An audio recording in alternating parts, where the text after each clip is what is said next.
Today, we're going to be talking about asking yourself what you want.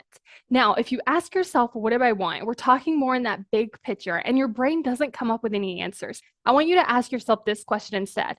What are some things that I might want?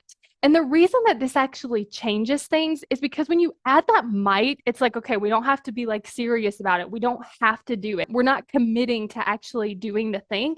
We're just creating ideas because that's the place that you want to be in. You want to be in the place where you're just writing down things that you might want, and then you can pick one that you actually want to commit to and move forward with it. Because otherwise, the brain's like, I don't want to answer this at all. Because if I answer it, then we're going to have to exert energy. Then we're going to have to do something different. Like, it's like, no, let's just not do that. So we're just going to tell you that we don't know what you want. So the next thing that we actually want to look at is like, how do you treat the things that you want? So what I noticed as we were talking about in the last episode is actually like how I would say that I want things, and my brain tell me why we can't do that. We need to do something else. And so I want you to pay attention. Like, what do you do when you tell yourself that you want something? Like, do you take it very seriously? Do you go and do it? Or do you kind of discount it or kind of change it or try to tell yourself that's not it? That's the wrong thing. Like, how do you treat yourself when you tell yourself you want something? I also want you to think about what happens when you say you want something. Like, does your brain start telling you it's not going to happen? It's not possible. We're not going to be able to do that. How are we going to do that? We don't know how to do that. It's not going to happen. Like, what does it tell you about that? Because that's another great reason why that maybe is so good, because it's like, well, maybe we can create it. Like, we don't have to say we're going to do it and all the doubt comes up.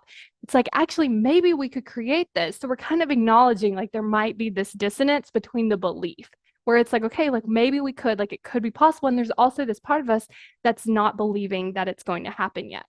So today, just give yourself some space. Ask yourself, what might I want?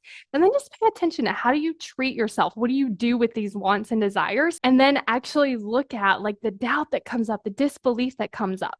I want you to imagine you are walking on a path, but you really don't want to get to the destination.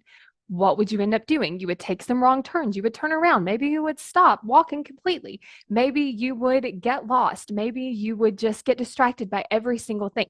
This is what your brain is doing. Your brain doesn't want you to achieve your goals. And I'm going to explain why in the why you aren't taking action video. But I'm also going to show you how can you actually start taking more of the right actions so that you don't waste so much time, because I want you to think about it. If it's like a 5-minute walk and now we've gotten lost, we've turned around, we've stopped walking, this 5-minute walk could take forever. And so if it feels like you aren't making progress toward your goals, if it feels like you're not taking action, but you don't understand why, this is why you want to get this video, because it helps you take action so much faster and helps you actually get to that result you want so much faster too. So go to successbykayla.com to get instant access to the video.